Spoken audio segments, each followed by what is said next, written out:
இந்த மாதிரி அவங்க அம்மா கிட்டலாம் பேசினேன். எனக்கு ரெஸ்பான்ஸ் பண்ணல அவங்க அம்மாவே. என் பையன் அப்படிதான் பண்ணுவான். நீங்க என்ன பண்ணியோ பண்ணிக்க அப்படின்ற மாதிரி அவங்க அம்மா சொன்னாங்களா? அவங்க அம்மா பேசியிருக்காங்க. ஓகேங்களா?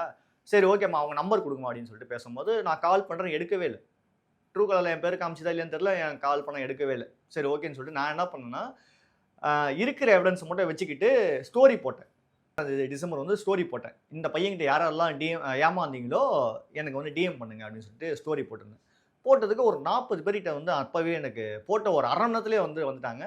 ஸ்டோரி போட்ட ஒரு 5 நிமிஷத்துல இவன் டிஎம்க்கு வரான். டிஎம்க்கு வந்துட்டு என்ன ஆச்சு அப்படின்னு சொல்லிட்டு இவன் கேட்குறான்.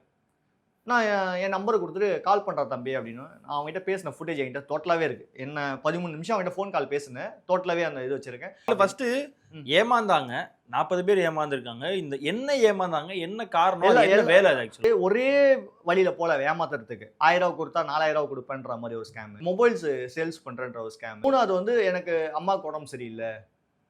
ஸோ இந்த மாதிரி எமோஷனலாக ஒரு ஸ்கேம். நான் ஈவெண்ட்டுக்கு வரேன் அப்படின்னு சொல்லிட்டு இன்னொரு பக்கம் ப்ரொமோஷன், இந்த கடைகளெல்லாம் ப்ரொமோஷன் பண்ணுவாங்க. ஒரு பட்டாசு கடைக்கு வந்து ப்ரொமோஷன் பண்ணுறேன்னு சொல்லிட்டு 7000 வாங்கின்னு போவே இல்லை அந்த பக்கம். கடைசியில் ஃபோன் பண்ணால் ஃபோன் எடுக்கல, பிளாக் பண்ணிடுறாங்க நம்பர் வந்து. எல்லா வகையிலுமே வந்து காசை மட்டும் வாங்கி வச்சுக்கிட்டு அவங்களுக்கான வேலையை வந்து பண்ணியே கொடுக்க